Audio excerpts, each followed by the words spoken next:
And that idea of mediocrity, man, that stings. I don't want to ever be an average person.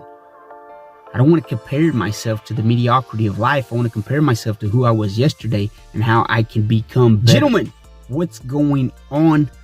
Another day to become better, stronger, sharper, to have that solar mindset.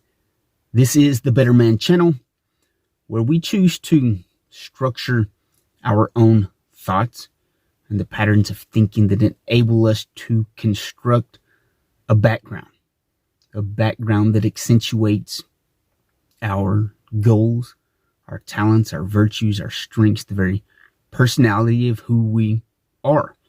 Oscar Wilde said that most people are other people. Their thoughts are the opinions of others. They live this mimicry. Their passions merely quotations. We adopt the thoughts, the goals, the values of other people around us because we think it's cool, looks good, it works for them. And all the more so in this social media age. We come across a meme, we come across a quotation, we see a picture of someone living this ideal lifestyle.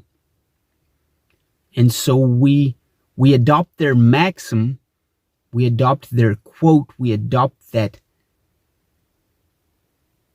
picturesque quality they present without adopting the actions to get there.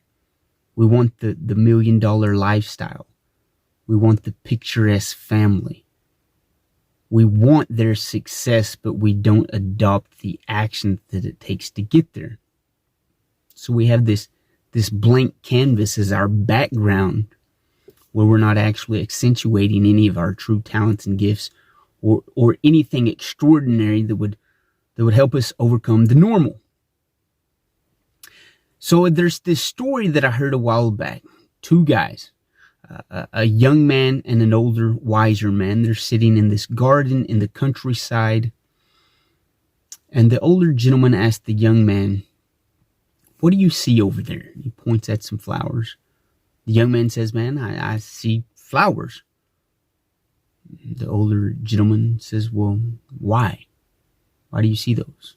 The young man, confused, said, "I look and that's what I see." And the older man said, "Well, look at the hedges behind them. Those hedges are the background that kind of to bring to the forefront, the foreground of those beautiful flowers." And the younger man says, "Okay, yeah, I get that." And so the older man asks him, "Well, what do you see behind the hedges?" And the younger man says, "Well, I see the hill. I see hills, and that kind of brings out the hedges and then the flowers." The older man says, "Well, what do you see behind the hill?" And the young man replies, "I see the sky." And the older man asks, "Well, what's behind the sky?" The young man, curious and kind of confused, says, I don't know." The older gentleman says, it's your consciousness. It's awareness that brings to the forefront the sky and the hill and the hedges and the flower. It's the awareness that brings everything into light. And that's what backgrounds create for us. And maybe an easier example is, think about all the moments in our life that we want to record. Those moments where we would like to memorialize them with pictures. Think of a wedding or a senior picture or a graduation or some big sporting event that we want to remember. When you get married, you don't want to be taking your wedding pictures underneath an overpass where some homeless guys are roaming around smoking cigarettes. The background of those pictures help pop out what's in the forefront. A bad background creates a bad picture. A good background creates a good picture. And then with different angles and different lighting, we can actually accentuate the models in the picture. That's the same with our life. Whatever background we have constructed, that is how we will see ourselves. That's how others will see us. And that background is constructed of our goals, our morals, our ideals, our philosophies. And that gives us the direction with which we can move. And like Oscar Wilde said, most of us are other people. We live according to the ideals that we've been taught. We adopt these mindsets because someone else is living those out. And we think, well, maybe that will benefit me. But for most of us, as we mature, as we get older, as we set out on our own path trying to find out who we truly are, we come to realize that many of the things that I've been taught, and many of the ideals that I've upheld, they're just not matching with who I want to become and where I want to go. But instead of looking at the background, maybe we just get bummed out. We get distracted. We settle. And that idea of mediocrity, man, that stings. I don't want to ever be an average person. I don't want to compare myself to the mediocrity of life. I want to compare myself to who I was yesterday and how I can become better. And in order to do that, I've got to begin to look at my background, because my background brings out who I am. Like the hedges brought forth the flowers, and the hill brought forth the hedge, and the sky made the hill pop out. I want my background to help me to stand out. And in order to do that, I have to have goals that will push me. I have to have morals that align with my goals. For example, if you were raised with the thought that having money meant you were greedy or evil or corrupt, that's going to be hard for you to align goals with that, to become wealthier, to become financially secure, because you think it's evil and corrupt to have money.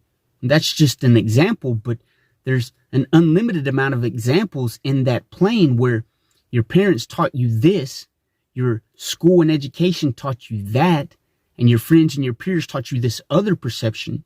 So we have all these mixed perceptions and morals and goals, and that creates our background.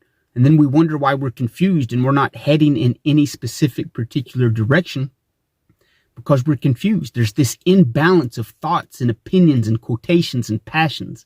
And that's created our background, and it's uneven, it's imbalanced. If we want to begin to create a structured background, we have to begin to pick apart, dissect. Why do I believe this? Is it in accordance with who I want to be and the goals that I have? My morals, my beliefs, my values, my strengths. A lot of us have our background filled with our weaknesses, our failures. So that background presents us that we cannot attain and achieve the goals that we would aspire to grab a hold of and live out. When your life's not meeting up with who you think you can be, and it's not meeting with your potential that you think you possess or that you know you possess, we've got to go back to what's creating our background, because a background helps you see where you're at in life. Just like those wedding pictures, we want a great background. We want great lighting. We want great angles. So we have to begin to construct this background with the proper goals, the proper mindset that is going to enable and be aligned with the actions that we choose to take. Again, a real simple example. We're not going to pursue money. We're not going to pursue wealth if forever we've been taught and we continue to believe in the thoughts of others that say money is evil, and if you achieve it, you have to be corrupt. That may be true in some instances, but that's just an anecdotal story from those that have brought us up, their perceptions. And a lot of our thoughts and opinions are from these short narrative anecdotal stories that only give us a little glimpse of the truth. Yeah, it may be true that, for example, people that have money are greedy and corrupt. That may be a very small percentage, and we get our backgrounds built from these anecdotal misconceptions of those who brought us up, and our friends and our peers and educational system, parents. If we want to achieve our life and to come up with our own structured thoughts, we've got to form that background that enables us to see ourselves, see what we're capable of, and see our potential. Your background enables you to move forward where life sees you, where you see yourself as someone that is capable, someone that has potential. You don't like your life, then you go and fix your background, because that background is what makes you stand out, pop out, and accentuate your very characteristics and strengths that enable you to become the person that you know you're capable of. I love you guys. You'll hear from me next episode.